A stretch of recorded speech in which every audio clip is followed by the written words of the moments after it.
कोई पिता कह रहा था मेरे बेटे को गिरफ्तार नहीं फांसी पे चढ़ा दो, उसमें ले तो हम कहा ये ऐसा पिता कैसे बोल सकता है। बोल किसी छोटी बच्ची 12-13 साल वाले ऐसे किए तो वो उसका पिता कह रहा कि हम तो पढ़ा लिखा के सयाना किया था कि सेवा कार्य करेगा और ये ऐसा नीच किया। कौन बोल रहा है? पिता जिसने पढ़ा लिखा पालन किया था। अब आप बताओ, असली पिता है ना उसका, वही कह रहा कि गिरफ्तार केवल नहीं, अब वो आके अपने पिता के पैर पकड़े, पिताजी बचा लो, तो क्या कहेगा? हाँ, धक्का मारेगा कि इसको ले जाओ ले जाओ। नीच को समझाते रहे लेकिन ऐसा नीच आचरण किया। बाबा मैं श्री आशाराम बापू जी से नाम दीक्षा ली थी, मेरा भजन अच्छा चल रहा था, पर उनके जेल जाने के बाद मेरी श्रद्धा पर आघात हो गया। हाँ, ये बाहरी बात है। बाहरी बात इसलिए हम कहते हैं कि भगवान का लीला विलास चलता रहता है ना।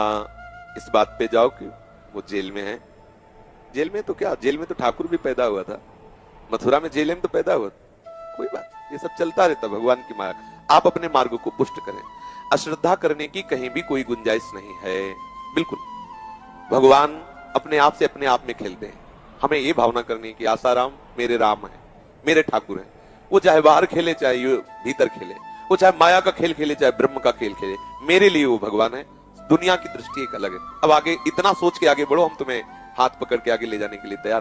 दोष दृष्टि नहीं, अगर कहीं भी दोष दृष्टि होगी तो हम आगे नहीं बढ़ पाएंगे। ये हमारी शर्त है। हम चले कि मेरे भगवान आपका लीला विलास हो, अब मुझे आप आगे बढ़ो। एकदम इन्होंने वक्त बदल दिया, जज्बात बदल दिए, जिंदगी बदल दी। 119 पे इतनी अच्छी पार्टनरशिप चल रही थी। ओ भाई मारो मुझे, मारो मारो मुझे, मारो मारो। नहीं ये मजाक हो रहा है, एक सेकंड यार, मजाक हो रहा है। नहीं